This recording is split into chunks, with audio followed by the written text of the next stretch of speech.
Filth and debauchery on the streets of Manchester. Angus Divine reads for the Morning Chronicle, 1894. The gin shops are in full feather. Their swinging doors never hang a moment still. Itinerant bands are blowing and banging the loudest. Organ boys grind monotonously. Ballad singers or flying stationers make roaring proclamations of their wares. The street is a swarming, buzzing mass of people.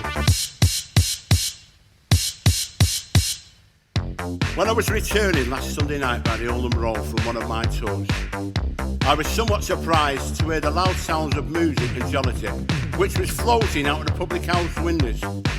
The street was swarming with drunken men and women, and with young mill girls and boys shouting, hallooing and romping with each other. Now don't get me wrong, I am not one of those who look upon the slightest degree of social indulgence as a downright evil.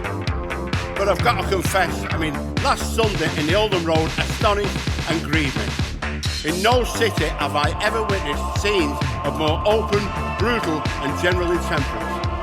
The public houses and gin shops were roaring full. There was rows and fights and scuffles every moment taking place all over the place, in the doors and in the streets. The old street rang, it was shouting and screaming and swearing, and it was all mingled with jarring music from half a dozen bands. This is Manchester, the home of the scuffles. How does it feel? Dear reader, you might ask, what is a scuffler? Scuttler is one of those lads, usually between the ages of 14 and 18. And scuttling, well, that consists of the fighting of two opposed bands of youth who are armed to the teeth with various weapons. These lads are the scuttlers. Jimmy Johnson,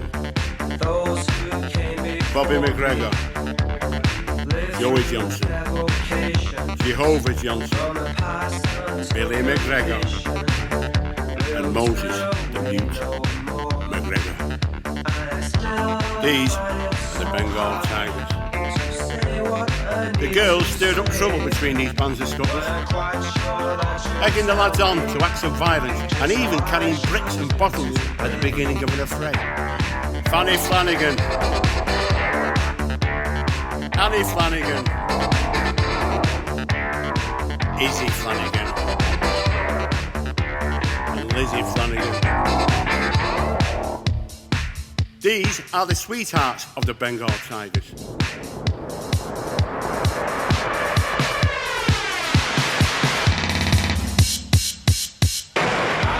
Now these lads were not shy of proclaiming their romantic conquest. A bracelet is tattooed across the wrist, and immediately above begins the list of initials, often extending to the elbow. This lad, he must have had a list of 30. Picture the compliance of the girl who comes late in the list. As a sign of their devotion, girls made clothes for their lads. Just look at this Lothario, sporting a pair of beautiful pictorial socks, lovingly knitted by one of his moles. This is Biddy Flanagan, landlady of ill repute, mother and madam of the sweethearts, and a right piece of it.